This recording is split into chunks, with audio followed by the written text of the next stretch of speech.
Bonjour à tous. On va attendre quelques secondes que vous puissiez prendre place. Hop. Je vois que nous sommes 21 personnes connectées. Je vous invite à laisser un petit message dans le chat pour nous signifier votre présence. Et puis, je vous souhaite la bienvenue pour ce deuxième webinaire, ce flash webinaire porté par Toaster Lab, le programme d'accélération de Vitagora. Nous avons mis en place ces webinaires afin de répondre aux questions pratico-pratiques des entrepreneurs du secteur agri-agro et notamment des startups innovantes comme vous pouvez l'être. La première a eu lieu autour de la question de la vallée de la mort, à savoir comment la traverser et la levée de fonds comme un moyen de la financer. Et aujourd'hui, la nouvelle question, c'est comment structurer, réussir et surtout pérenniser sa pénétration marché pour une startup de l'agri-food, sous-entendu la stratégie commerciale et le développement commercial. Je suis Clément Galbois, je suis business développeur chez Toaster Lab. Et aujourd'hui, autour de la table, si j'ose dire, j'ai deux gentlemen qui m'ont rejoint. Je vais leur inviter à peut-être faire un petit tour de table et se présenter. On commence par toi, François. Bah oui, moi j'ai pas de chapeau haute forme, mais super pour dire que je suis un gentleman, ça me va.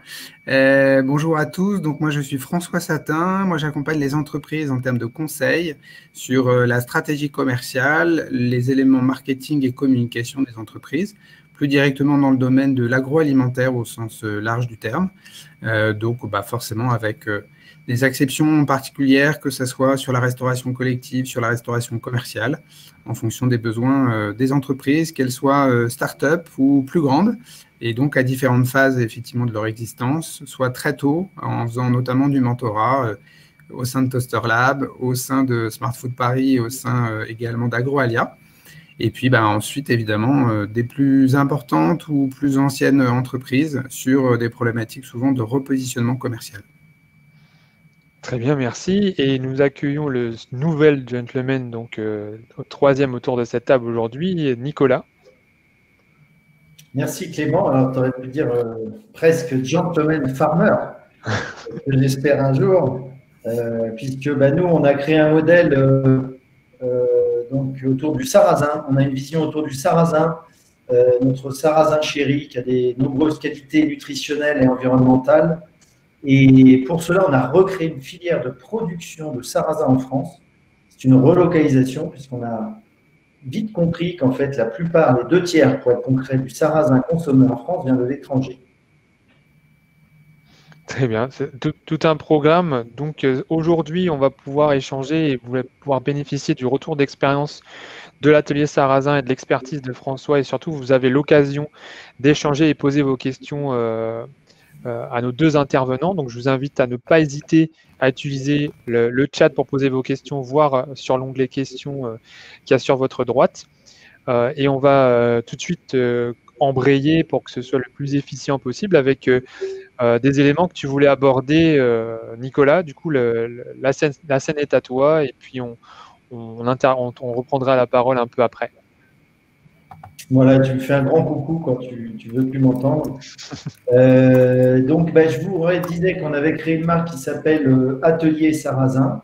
Donc, il y a maintenant 3 ans, on est passé par le programme Toaster Lab Vitagora pour information. Et donc, avec cette vision très claire que le sarrasin était une plante d'avenir. En fait, on essaye d'en faire de nouveaux quinoa. Donc, le sarrasin, ça a de multiples vertus, nutritionnelles et environnementales. Nutritionnelles parce que c'est léger, c'est sans gluten, c'est bourré de protéines végétales. Donc, ça, c'est l'avenir par rapport, parce que c'est une alternative à la protéine animale. Et ça a de grandes vertus environnementales puisque c'est une plante.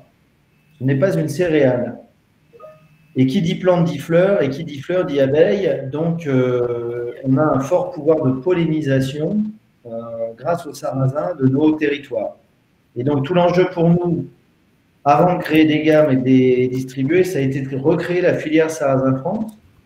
Donc, on a créé ce marketing filière d'ailleurs sur nos produits, qui est vraiment aujourd'hui un outil de valorisation important pour nous, puisqu'on maîtrise aujourd'hui 500 tonnes, enfin aujourd'hui, en 2021, on aura 500 tonnes de production de sarrasin, donc une capacité à avoir relocalisé du sarrasin en France. Et donc, notre vision, c'est que le sarrasin, il faut un peu le dépoussiérer, parce que moi, je suis breton.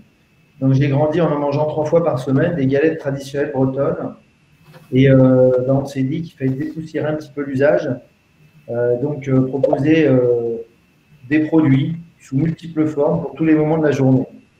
Et donc, on a commencé par des biscuits, parce que c'est plus facile à gérer, de l'épicerie sèche, et puis on a développé des gammes. Donc aujourd'hui, Clément, merci, est en train de passer notre brochure commerciale. On a toute une série de snacks salés et sucrés. On a des pâtes alimentaires, torsades, coquillettes. On a des graines de sarrasin. Donc ça, je vous la montre à l'écran, mais vous ne la verrez peut-être pas parce qu'il y a le catalogue. Mais la graine de sarrasin, ça se mange maintenant en accompagnement comme un riz. Donc, on présente aussi sous forme de cacha. Le cacha, c'est de la graine torréfiée, donc ça a encore plus de goût. Et c'est des nouveaux modes de consommation qu'on est en train de proposer au marché. On travaille aussi sur un steak de sarrasin. On travaille sur différents prêts à l'emploi cuisinés à base de sarrasin. Donc, vous voyez, de gamme large. Et donc, on a attaqué déjà le commerce il y a longtemps, puisqu'on est présent en réseau bio spécialisé avec cette marque Atelier Sarrasin. Et on a aussi créé une seconde marque, puisqu'on a dû le faire, qui s'appelle Maison Malensac, qui est une marque dédiée à la GMS. Donc, on a 2 marques, une spécifique pour les réseaux bio et une autre pour la GMS. Voilà, donc nous, on a une petite chance par rapport à beaucoup, c'est qu'on a repris des ateliers de production. Donc, on avait déjà des contrats commerciaux. Donc, on n'a pas démarré de zéro, from scratch. On a démarré avec un petit acquis commercial sur lequel on a capitalisé. On a refait le marketing, on a réinventé l'histoire, on a parlé de la filière. Et donc, on est parti sur cette base-là. Donc, on a déjà essayé de garder nos clients et puis on a essayé d'en développer d'autres. Bon, moi, ce que je voulais partager avec vous d'un point de vue commercial, parce que c'est le thème, c'est que il y a évidemment beaucoup d'écueils pour les startups qu'on présente généralement pour ne pas réussir en commerce, alors que c'est le fondamental, c'est la clé, c'est ce qui fait qu'on peut lever des fonds, c'est ce qui fait que des investisseurs peuvent nous faire confiance. Donc, les écueils, nous, on les a tous faits, on a fait toutes les erreurs, je pense, donc on est bien capable d'en parler. C'est déjà de ne pas se concentrer suffisamment sur le commerce parce qu'on a plein de choses à faire en termes de structuration d'entreprise, en termes de structuration du discours, en termes d'incubation, en termes de levée de fonds, etc. Donc, trop souvent, c'est qu'on oublie le commerce. Donc, ça, c'est un des premiers écueils. L'autre écueil aussi, nous, c'est quelque chose de difficile à gérer, c'est qu'on gère 2 réseaux de distribution. Et donc, ce n'est pas forcément quelque chose de facile parce que la GSS est plus centralisée que l'est la GMS et la GMS coûte très cher. Donc ça, on l'apprend un petit peu à nos dépens en ce moment puisqu'il faut vraiment être présent au plus près du terrain. Voilà, donc si c'était à refaire, notre développement commercial, je dirais qu'on se concentrerait peut-être sur une seule marque, sur une marque et une seule, et qu'on travaillerait plutôt par capillarité en partant de nos fondamentaux, notre base qui est en l'occurrence la Bourgogne, et donc pour travailler au plus près d'un terrain qui nous est bien connu. Voilà, au lieu de tout faire et faire feu de tout bois, comme on dit. Voilà. Donc, la chance qu'on a eue quand même, c'est que le sarrasin, c'est une vision qu'on a réussi à imposer un petit peu au marché. Je dis un petit peu parce qu'on est loin d'avoir le plein, mais qu'on a quand même des clients qui nous ont fait confiance.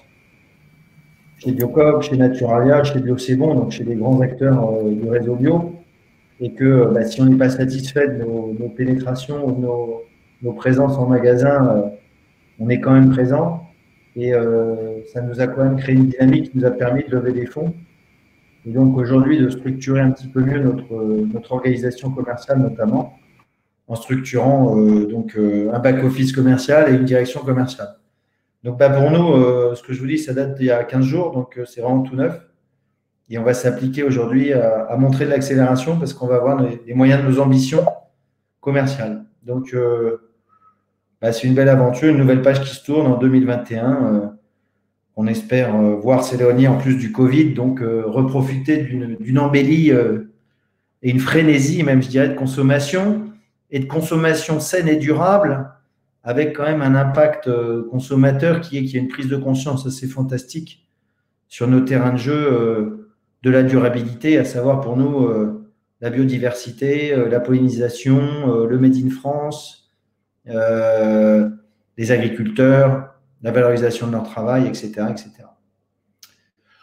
Voilà ce que je pouvais dire dans un premier temps, et je vais laisser la parole à Clément. Eh bien, merci pour ces premiers éléments. Ça a déjà généré un certain nombre de questions auxquelles on pourra répondre par la suite. Peut-être que, François, tu as peut-être déjà des retours et des rebonds par rapport à ce que Nicolas a pu dire. J'aurai moi-même des questions par la suite, mais faisons les choses dans l'ordre. La première des choses, c'est effectivement déjà de féliciter Nicolas et son associé pour le développement de l'atelier Sarrazin. Il a appuyé sur un premier élément qui est extrêmement important, en fait, c'est la capacité à comprendre comment fonctionne le marché, c'est quoi les clés. Quand on n'en vient pas, quand on ne connaît pas effectivement le fonctionnement des réseaux, c'est toujours assez difficile. C'est tout l'intérêt effectivement de bien être entouré et d'avoir des gens qui connaissent ces clés-là pour justement correctement l'anticiper avant de se lancer à corps perdu. Évidemment, en termes d'approche commerciale, de stratégie commerciale, on peut le prendre de plein de façons différentes.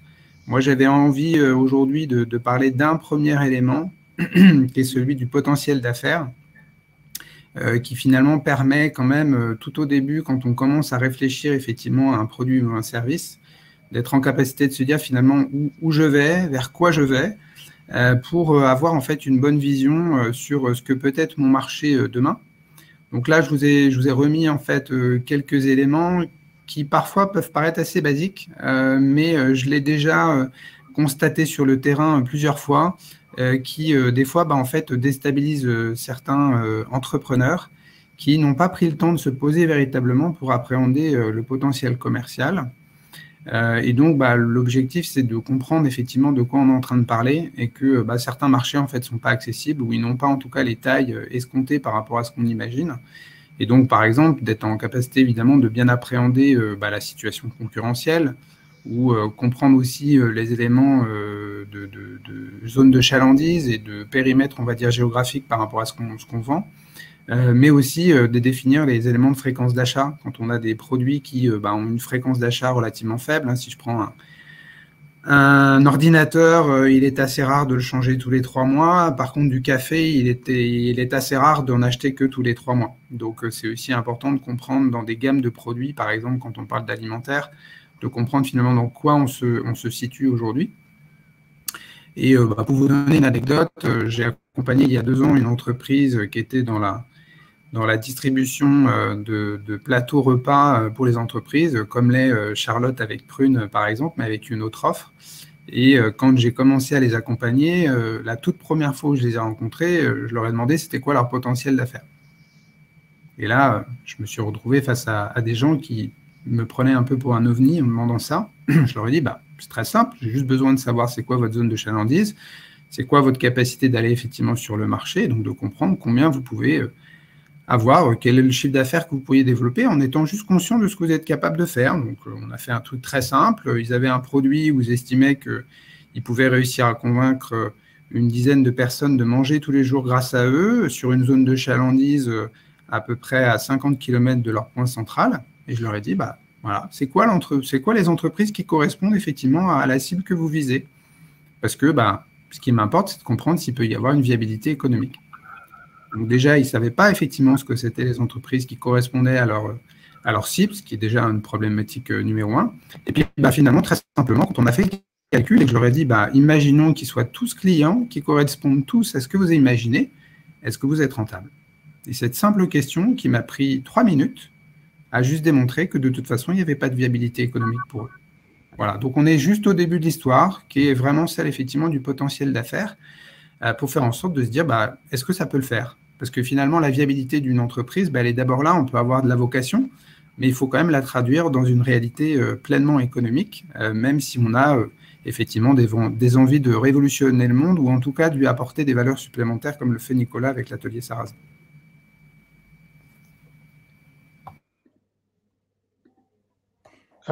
Très bien, mais merci François pour ces premiers retours.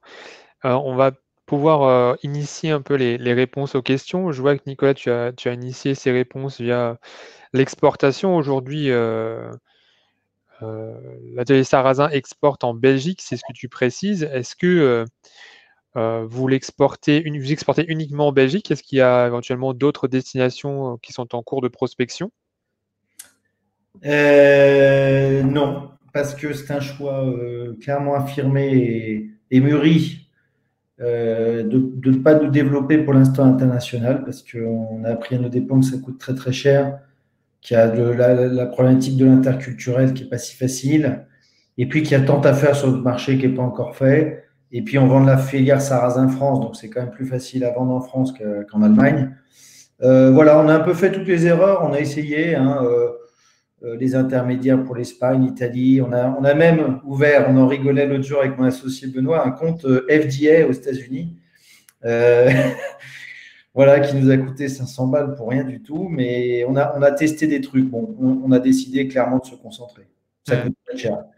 Mais je rebondis sur ce que tu dis sur le volet très cher, puisque tu nous avais évoqué en off le fait que la GMS, ça coûte très cher. Et c'était une des questions d'ailleurs qui peuvent nous revenir souvent, c'est que finalement les principaux obstacles auxquels on doit faire face pour entrer en GMS ou en GSS, potentiellement il y a le coût déjà pour commencer. Oui, ben en fait, ce que j'ai appris moi en GMS, c'est que, et ça se confirme en plus en ce moment au niveau régional, parce qu'on est, on est rentré magasin par magasin, et là j'essaye d'obtenir des référencements régionaux. Bon, ce qui pour nous est déjà immense, parce qu'on n'a pas une capacité de répondre en production de toute façon à une capacité nationale.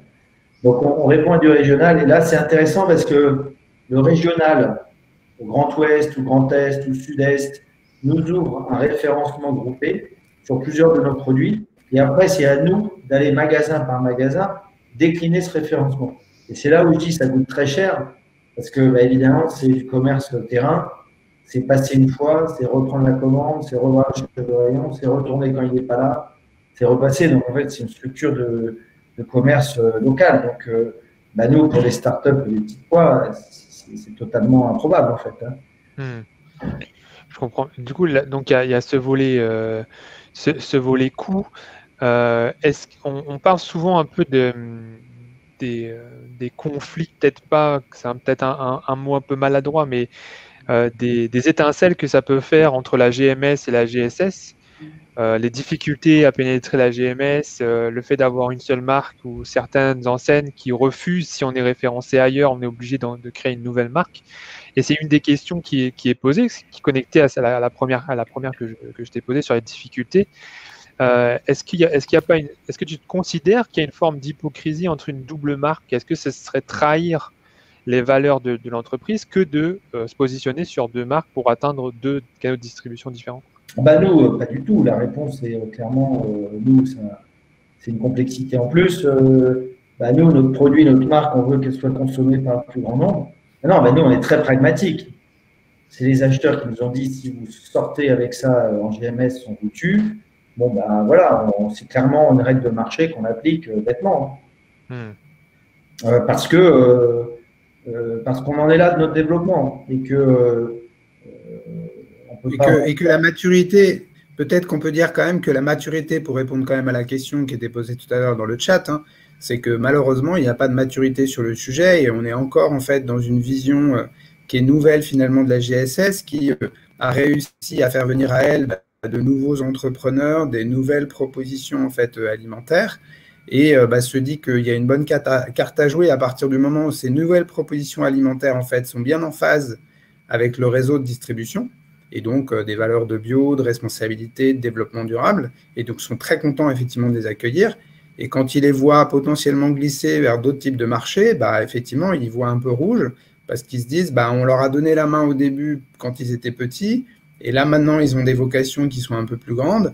Sauf que bah, finalement, au point de départ, vous aviez les mêmes. Au point de départ, vous avez dit, bah, moi, ma vocation, elle est d'essayer de faire quelque chose de positif pour la planète, puisque je pense que si on le résume, on va dire à le super extrême, c'est un peu ce que doit dire Nicolas. Donc, bah, ouais, il faut qu'il y ait une maturité aussi de ce côté-là, mais bon, elle est très difficile et c'est pas des tout petits qui peuvent effectivement changer l'approche du côté des uns et des autres, hein, vente type comme distribution spécialisée. Oui, et puis nous, en l'occurrence, la seconde marque GMS, en fait, elle existait déjà. En fait, on a repris un atelier de production en Bretagne qui avait déjà une marque. Donc, on s'est appuyé là-dessus et on a fait une marque GMS aussi. On n'a pas vraiment créé ex nihilo une seconde marque pour la GMS. On a structuré ainsi parce qu'on savait qu'il fallait une dichotomie précise entre deux réseaux de distribution et entre deux marques. Donc, oui, mais si tu n'en avais pas eu, Nicolas, ça aurait fait pareil. Tu aurais créé ta marque parce que bah, tu savais que les codes étaient nécessaires. Oui, oui. Clairement. Ça t'a gagné du temps parce que bah, il y avait déjà, on va dire, je suppose, des valeurs de marque et de la structuration et un début de commercialisation. Maintenant, je pense que tes ambitions, elles sont un peu plus fortes que ce qu'il y avait précédemment. Okay. Et de ce fait, je posais la question aussi, c'est la ventilation. Alors, ça peut être une question laquelle tu peux ne pas répondre, Nicolas, mais d'un point de vue de la ventilation du chiffre d'affaires entre la GMS, la GSS, quel est-il? Et est-ce que tu as recours à de la vente en ligne? Oui, donc on a en gros 400 000 GSS, 500 000, enfin un peu plus, 600 000 GMS. Nous avons de la vente en ligne, effectivement, parce que nous passons par des grossistes qui vendent à des plateformes web et nous passons aussi directement avec certains clients web. Nous avons une stratégie cette année qui doit être confirmée, mais rapidement, de vente en ligne, plus agressive, plus massive, parce qu'on doit refaire notre site internet. J'ai vu qu'il avait été mis gentiment par Kevin dans le chat, mais on va rénover un petit peu tout ça parce que le site est très vieux. Oui, on veut se positionner sur le digital, évidemment, très fort. Sur la vente en ligne, c'est un canal de distribution essentiel. Et on va même ouvrir avec notre nouveau directeur commercial, notre nouvelle structuration de nos ambitions, une ligne de business qui est la RHD, la Restoco, en étant beaucoup plus puissant sur le sujet, en proposant des produits aussi prototypés pour ces réseaux-là. D'accord. Juste avant de rebondir sur ce volet-là, sur la direction commerciale et la force de vente, on a eu une question sur est-ce que l'ensemble des gammes sont fabriquées en interne dans vos ateliers? Non, on a 2 ateliers de production avec des savoir-faire particuliers, mais effectivement, on ne s'interdit pas de fabriquer avec d'autres intervenants français, avec des savoir-faire qui nous sont proches en termes de PME, sur des savoir-faire qu'on ne maîtrise pas. En revanche, ce qu'on maîtrise, parce qu'ils travaillent avec notre graine et notre farine. Donc, par exemple, on a un acteur en Bourgogne qui est à 10 km de chez nous, qui fabrique des petits feuilletés et on lui livre la graine, la farine et il travaille avec notre amont agricole. Donc ça, en fait, on s'autorise parce que de toute façon, on pense que c'est bien de faire travailler les autres savoir-faire français, d'avoir une gamme la plus large possible, mais à condition d'avoir cette éthique sur la filière, sur la création de valeur de débouché de la filière. Très bien. Et peut-être que c'est une question, un sujet sur lequel je vous invite un peu tous les deux à réagir, c'est autour des forces de vente externalisées. Il n'est pas rare que des startups fassent appel ponctuellement à un prestataire pour un peu booster les ventes. Quel est votre positionnement par rapport à ça? Son efficacité, son coût, le coût d'opportunité, est-ce que ça vaut vraiment le coup? Et est-ce que Atelier Sarrazin a eu recours à ce genre de dispositif? Si oui, pourquoi? Sinon, pourquoi? Alors nous, on a essayé. Alors quand je vous dis qu'on a tout fait, on a vraiment tout fait. Et donc on a essayé ça aussi dans le nord de la France. Et on a fait 3 mois d'essai avec une grosse agence comme ça externalisée.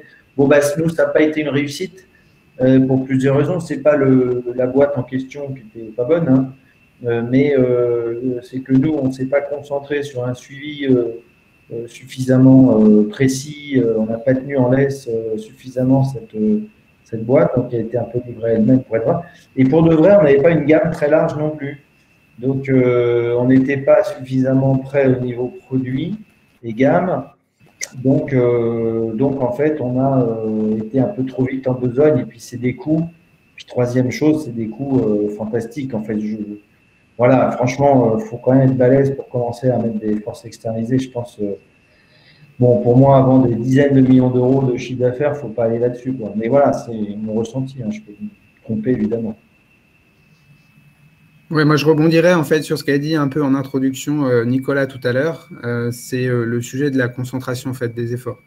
On a eu l'occasion de préparer avec Nicolas un peu et évidemment aussi de dire que bah, quand on est le patron de la boîte, et vous le savez, les start-upers qui sont au bout de la ligne, il faut tout faire. Et donc forcément, c'est assez difficile d'être en capacité de pouvoir en plus gérer, on va dire, des gens qui bah, globalement ne sont même pas dans vos effectifs ou que vous voyez très peu, vous avez au téléphone éventuellement.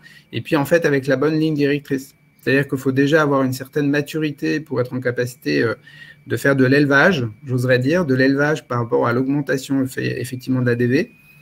Et donc là, l'état d'esprit, c'est quand même aussi de concentrer bah, les efforts, parce que sinon, vous allez passer à côté. Après, ça dépend beaucoup aussi de la maturité de l'entreprise. J'entends par là que il ne faut pas forcément attendre de faire plusieurs dizaines de millions d'euros pour éventuellement avoir recours à des forces de vente externes. Mais le sujet numéro un, c'est celui du PAC, du plan d'action commercial, et donc d'être en capacité de savoir effectivement quel effort je fais dans quel objectif. Est-ce que mon effort est de l'augmentation effectivement de ma présence en magasin, parce que effectivement c'est une nécessité pour avoir la capacité de proposer mes produits à la clientèle, et ça peut être aussi des efforts réseau, donc de travailler que dans un seul type de réseau et donc bah, de démultiplier les efforts aussi par rapport à l'aspect de la logistique quand elle est organisée en centralisé, et donc de pouvoir réduire évidemment les coûts plutôt que d'aller morceler dans différents types de réseaux. Et donc encore une fois, on est sur la construction des efforts. Après, on n'a pas les mêmes attendus, on n'a pas les mêmes modes de fonctionnement financier entre des gens qui vont être effectivement à la rémunération pure du CA, ce qui reste très rare parce que bah, quand on est tout petit, on a à peu près niveau de visibilité 0 ou moins 10. Et donc, globalement, bah, on ne sait pas très bien comment on va se positionner. Et puis, bah, de l'autre côté, assez logiquement, ils disent bah ouais, mais nous, on fait un taf, on va sur le terrain, on représente votre marque, on essaye d'ouvrir un petit peu plus de rayons. Donc, bah, il faut avoir une rémunération qui est une rémunération de base, quoi. Donc, ça veut dire que vous prenez un risque financier de payer quelqu'un qui va essayer d'ouvrir effectivement votre DV. Et pour autant, derrière, bah, vous ne faites pas forcément de réalisation de chiffre d'affaires. Donc, ouais, c'est toujours effectivement assez compliqué. Mais sachant que nous, ce qu'on a remarqué, c'est qu'on était, en tant que fondateur, cofondateur, on veut voir le patron au début, quoi, qui fait ça, pourquoi vous le faites, voilà, c'est vachement important. Donc, c'est dur de déléguer une culture, un discours qui est en train d'être construit, qui change quasiment de semaine en semaine parce qu'on rajoute une brique ou on en enlève une. Donc, c'est aussi ça la difficulté du démarrage commercial. Hein. Et d'ailleurs, ouais, après, on peut peut-être compléter, Nicolas, juste on peut peut-être compléter aussi par rapport à l'approche. C'est-à-dire que quand on est sur l'approche de terrain, bah, en fait, on ne parle que de vente. Hein. On ne parle plus beaucoup de produits, on ne parle plus beaucoup de discours de l'entreprise, de l'approche, etc. En fait, là, on est quasiment en contact avec les consommateurs. Et globalement, bah, les commerçants, on va le dire comme ça, les chefs de rayon, peu importe. Mais en tout cas, la vérité, c'est est-ce que votre produit va rencontrer son public? Et donc, si je vous laisse effectivement un peu linéaire, bah, globalement, qu'est-ce que vous faites de plus pour moi? Est-ce que vous m'apportez du CA supplémentaire? Est-ce que vous m'apportez de l'animation? Est-ce que vous m'apportez de l'innovation? C'est ça les questions. Après, sur le montant d'au-dessus, globalement, on est sur du référencement. Donc là, bah, vous avez déjà fait effectivement un peu votre trou local. Et j'aime bien aussi ce que tu as dit tout à l'heure en se disant, bah, il y a un moment, il vaut mieux très bien faire les choses localement et pas vouloir péter plus haut que son cul et essayer d'aller au national. Parce que, bah, en fait, la vérité, elle est celle des chiffres. Hein. Et donc, tant que les chiffres n'ont pas été faits, bah, vous n'avez pas d'écho. Hein. Au-dessus, ils n'ont pas envie de vous écouter. Ils ont envie d'abord, en fait, d'avoir des preuves à toute petite échelle et vous soyez capable de montrer effectivement les bons KPI que vous avez par rapport à la réalisation de ce que vous aviez prévu. Et puis encore une fois, enfin, je pense que c'est clair aussi, hein, c'est bien d'exécuter le plan qu'on a prévu. Et donc de ne pas vouloir griller les étapes juste parce qu'on pense qu'on va devenir plus gros que celui d'à côté, quoi.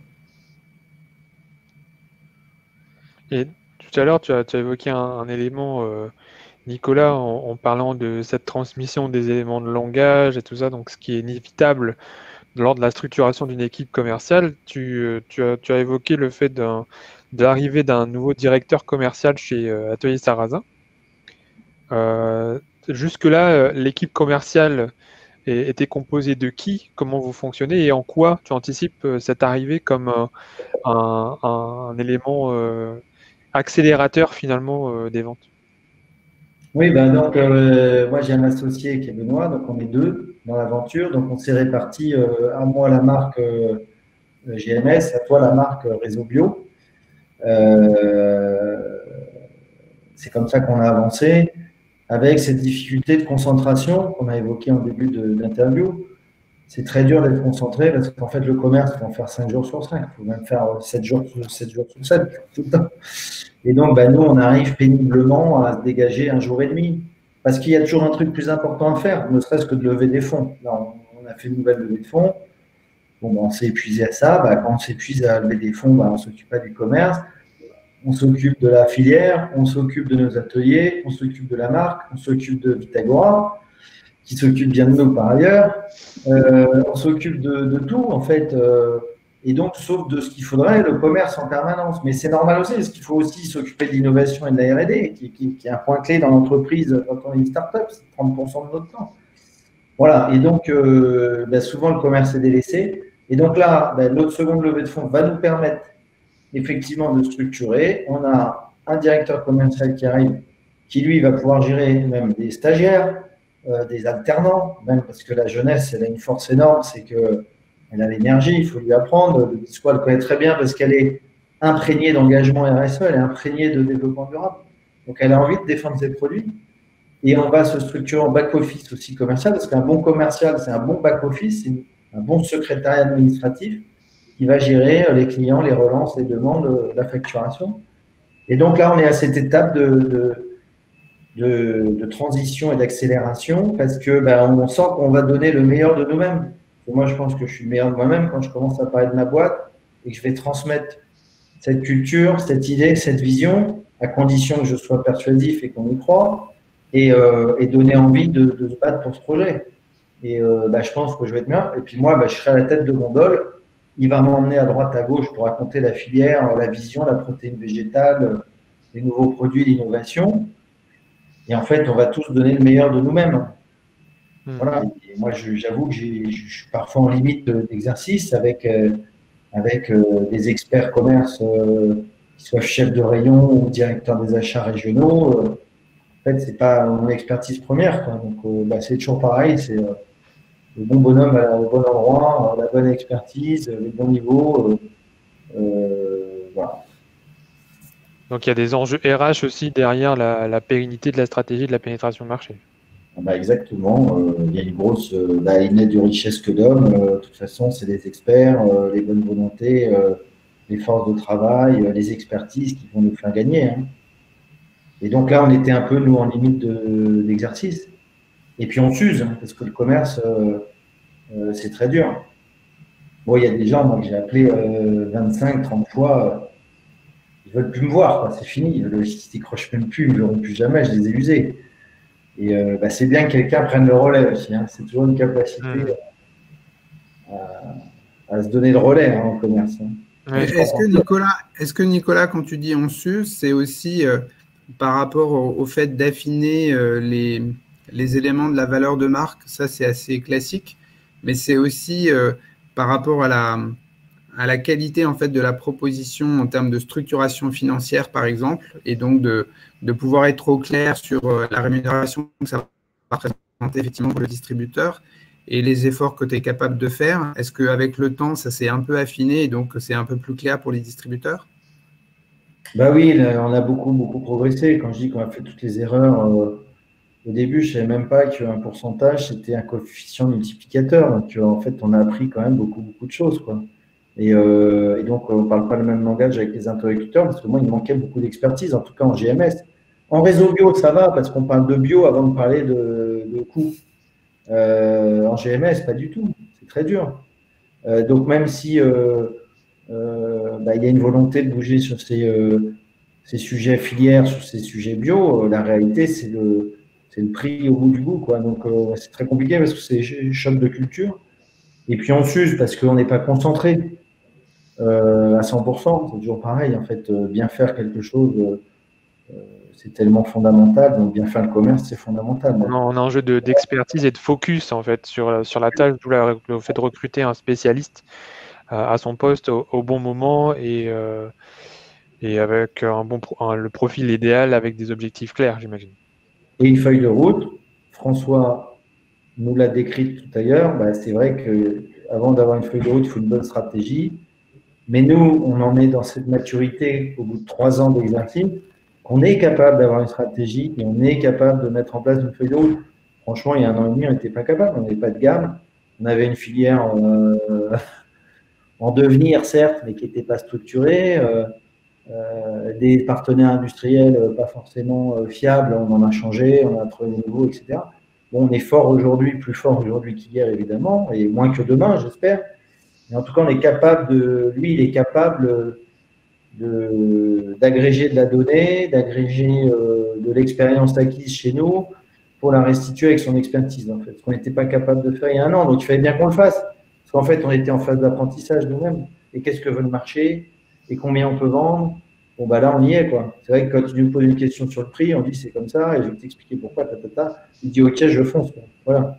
C'est plus on refait la roue du pan sur la constitution du prix pendant 2 heures, quoi, vous voyez. Moi, j'avais une petite question, Nicolas, pour toi, justement, sur le fait d'affiner l'approche vers les distributeurs. On a bien compris que dans ton ADN, en fait, il y avait la filière. Ce que toi, tu décris, en fait, dans ton ADN. Pour autant, au final, il y a un produit, en fait, alimentaire, quelle qu'en soit la forme, que ce soit une farine, que ce soit un crackers ou autre.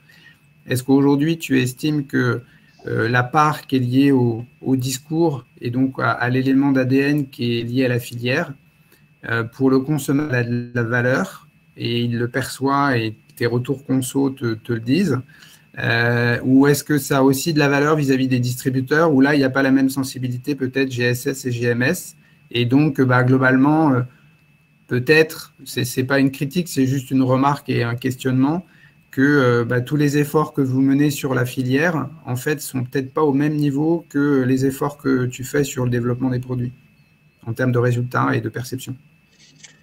Tu as tout à fait raison, et je pense que dans notre plan de marche, en fait, il fallait en passer par là. C'est-à-dire que nous, on s'est dit qu'il fallait maîtriser l'amont agricole parce que c'était le cœur de notre développement futur.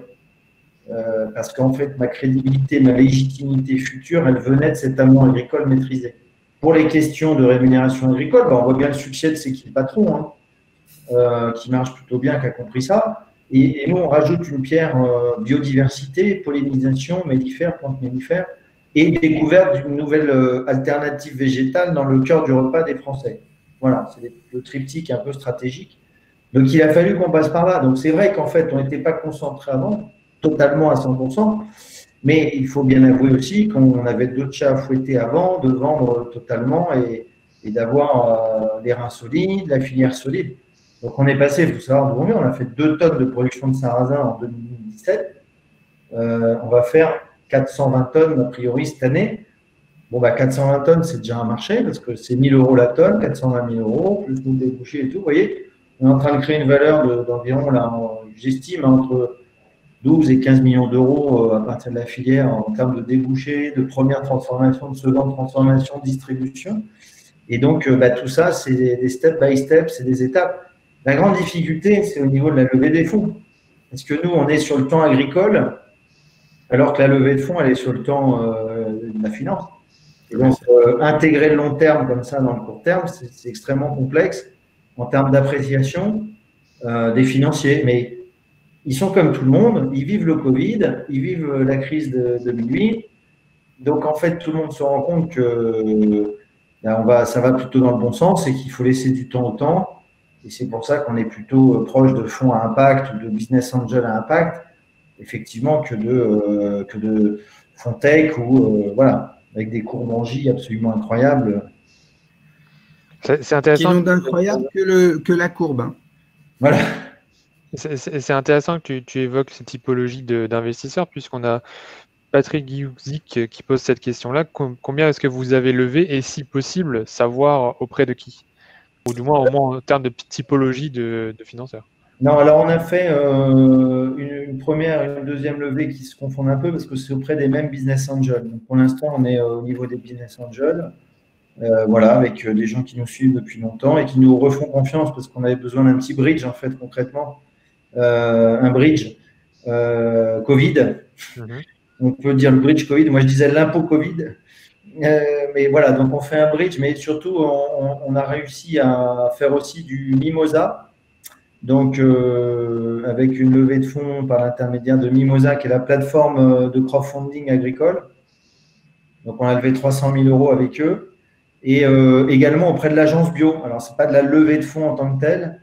L'agence bio, c'est le bras armé du gouvernement pour financer les filières bio. Et l'agence bio nous a financé à hauteur de 300 000 € aussi pour nous aider à développer la filière auprès des agriculteurs, pour très concrètement construire un bâtiment de stockage, séchage du sarrasin avec nos agriculteurs et financer tout le développement commercial et communication du sarrasin. D'accord. On va embrayer sur les quelques dernières questions. Notamment, on a parlé de la GMS, on a parlé du B2B2C, du B2C.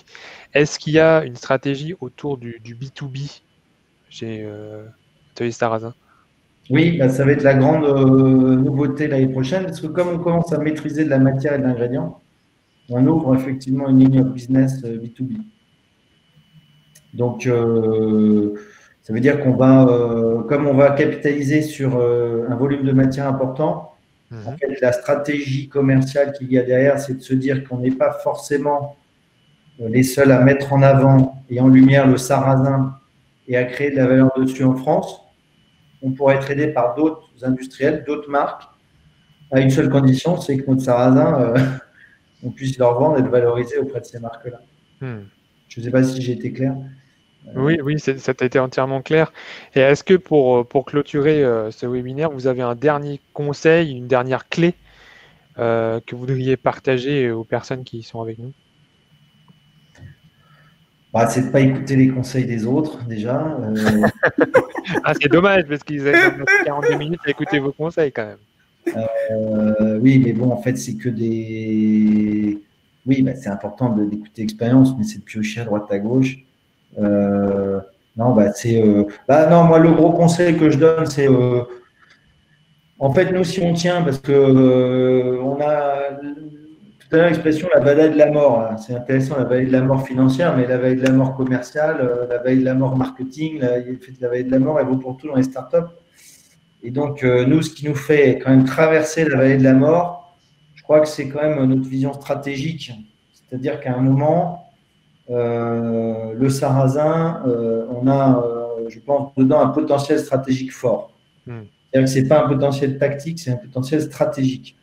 Et du coup, le stratégique, on revient en amont agricole, ça va sur le commerce, on joue le match sur le marketing, ça marche pour les équipes, ça marche pour les pouvoirs publics, ça marche un peu partout. Et ça, c'est une chance ou une force, je vous laisserai choisir, mais je pense que c'est ça qui nous fait tenir, qui nous fait avancer, qui nous passionne totalement parce que on le tient, ce truc. Et maintenant, on est dans l'exécution. Hein. Donc maintenant, on sera jugé sur notre capacité à exécuter.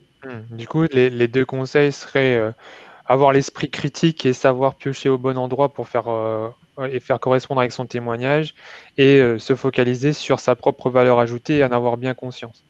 Mais du coup, et François, du coup, est-ce que toi, tu aurais une clé à donner aux personnes?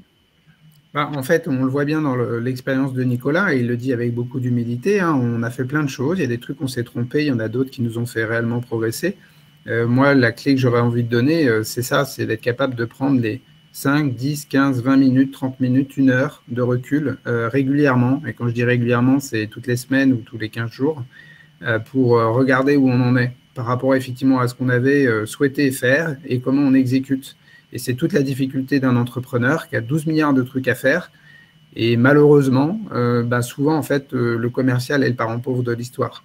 Et donc, le commercial, ça englobe plein de choses. Ce n'est pas juste aller frapper à la porte des clients, c'est d'être en capacité de savoir pourquoi on veut ce client, pourquoi il est cohérent pour nous en termes de démarche commerciale et qu'est-ce qu'il va nous apporter. Parfois, on a besoin de clients qui vont nous apporter une nouvelle ouverture sur un marché, qui vont être suffisamment, on va dire, avec une forte notoriété sur lequel on va pouvoir s'appuyer, et que globalement, c'est pas de la marge qu'on cherche. C'est simplement de rentrer dans un nouveau réseau, et celui-là, c'est pas grave si on fait pas de marge, parce que l'objectif, c'est de pouvoir aller chercher un deuxième, un troisième, un quatrième, un cinquième, et donc de pouvoir agréger effectivement des valeurs derrière. Donc voilà, moi, mon conseil, il est clairement effectivement sur la capacité de se poser, de définir correctement en fait son plan d'exécution commerciale pour que derrière, effectivement, ça se déploie. Et quand on dit poser, hein, c'est aussi bien en termes de ressources humaines, internes ou externes, que de ressources financières, parce qu'il y en a aussi besoin commercialement parlant, quels que soient les réseaux qu'on utilise et qu'on vise. Donc voilà, donc poser bien le plan et surtout être en capacité de l'exécuter, ce qui est toujours la grosse difficulté pour les startups. Très bien. Écoutez, je vous remercie beaucoup pour le temps que vous nous avez accordé aujourd'hui, Nicolas, François, pour ce retour d'expérience et ces apports. Merci à tous d'avoir participé à ce webinaire.